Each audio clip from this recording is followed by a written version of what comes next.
अष्टमी, त्रयोदशी और चतुर्दशी, ये तीनों ही तिथियां भगवान शंकर को समर्पित है और प्रिय भी, और उनकी उपासना के लिए श्रेष्ठ भी है।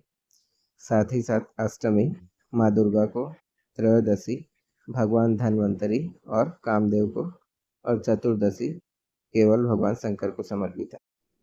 16 तिथियां होती हैं कृष्ण पक्ष और शुक्ल पक्ष को मिला के, जिन्हें 5 भागों में बांटा जाता है, जो कि कहलाती है नंदा तिथि, भद्रा तिथि, जया तिथि, रिक्ता तिथि और पूर्णा तिथि।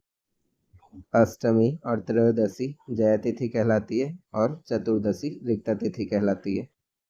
हर माह की कुछ तिथियां शून्य तिथि कहलाती है। शून्य तिथि वो तिथि होती है जिनमें शुभ कार्य वर्जित होते हैं, जैसे कि अष्टमी अगर चैत्र माह की और मार्गशीर्ष माह की दोनों पक्षों की देखा जाए तो शून्य तिथि के अंतर्गत आती है।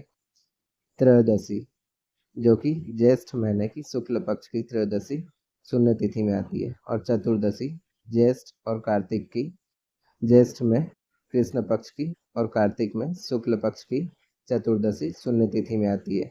अर्थात जो शून्य तिथियां होती है उनमें शुभ कार्य वर्जित होते हैं।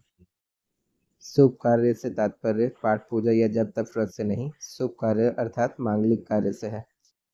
जप तप व्रत या पाठ पूजा किसी भी तिथि में वर्जित नहीं होते हैं, इन्हें किसी भी तिथि में किया जा सकता है। मांगलिक कार्य अर्थात गृह प्रवेश, विवाह आदि कार्य वर्जित होते हैं।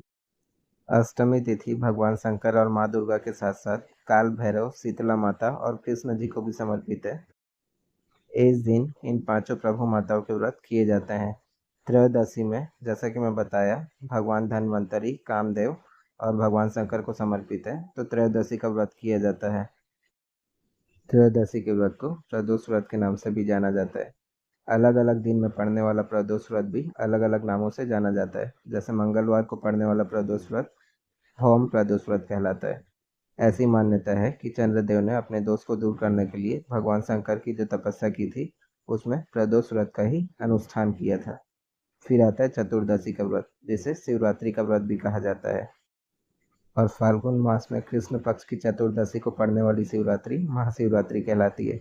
अधिकांश लोग ये सोचते हैं कि इसी दिन भोलेनाथ और माता पार्वती का विवाह हुआ था, लेकिन ये सच नहीं है।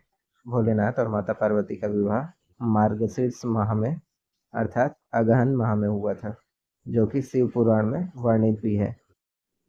उम्मीद करता हूँ आप सभी को मार्गदर्शन मिला होगा। जय शिव शंभू।